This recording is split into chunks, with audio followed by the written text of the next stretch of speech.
మ్యాచ్లు జరిగాయి కానీ అహ్మదాబాద్లోని ఒక ఓవర్ను ఎవ్వరూ మర్చిపోలేరు. 5 బంతులు 5 సిక్సర్లు. కేకేఆర్ అద్భుతమైన విజయం. గుజరాత్ టైటాన్స్ కి అది కేవలం ఓటమి కాదు, అది ఇప్పటికీ మానని ఒక గాయం.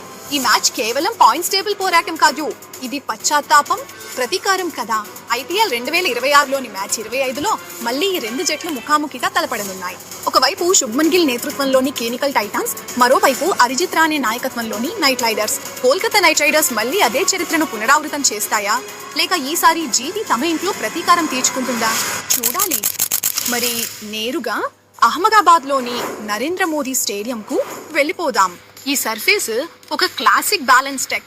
ప్రారంభంలో ఫాస్ట్ బౌలర్లకు కొంత బౌన్స్ పేస్ లభిస్తుంది, కానీ ఆట ముందుకు సాగే కొద్దీ ఈ పిచ్ బ్యాటింగ్ బ్యూటీగా మారిపోతుంది. ఇక్కడ అవుట్ ఫీల్డ్ పెద్దదిగా ఉంటుంది కాబట్టి గ్రౌండ్ షాట్లు ఆడటం, గ్యాప్లు వెతకటం కొంత కీలకంగా మారుతుంది. ఇక్కడ ఫస్ట్ ఇన్నింగ్స్ లో సగటు స్కోరు 150 నుంచి 200 మధ్య ఉంటుంది.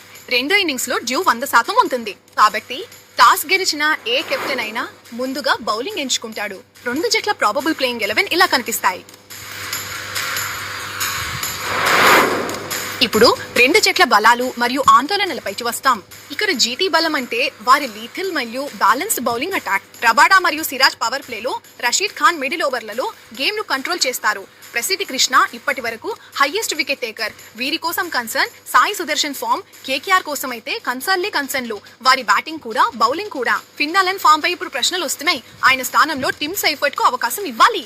అనుభవం లేని బౌలింగ్ లైనప్ వల్లే కేకేఆర్ గెలిచే మ్యాచ్లను కోల్పోతుంది. ఫ్యాంటసీ పిక్స్ లో టాప్ పిక్స్ గా ఉన్నారు అంకుష్ రకవంశీ, ప్రసిద్ధ్ కృష్ణ మరియు రషీద్ ఖాన్. రిస్కీ పిక్స్ లో సాయి సుదర్శన్, కామరూన్ గ్రీన్ మరియు Kagiso Rabada. Captain Jos Buttler, vice captain Rashid Khan. ఇక్కడ జీటీ కొంచెం బలంగా కనిపిస్తోంది, కానీ కేకేఆర్ తమ మొదటి విజయం జీటీ మీద సాధించగలగా? మీరేం అంచనా వేస్తున్నారు?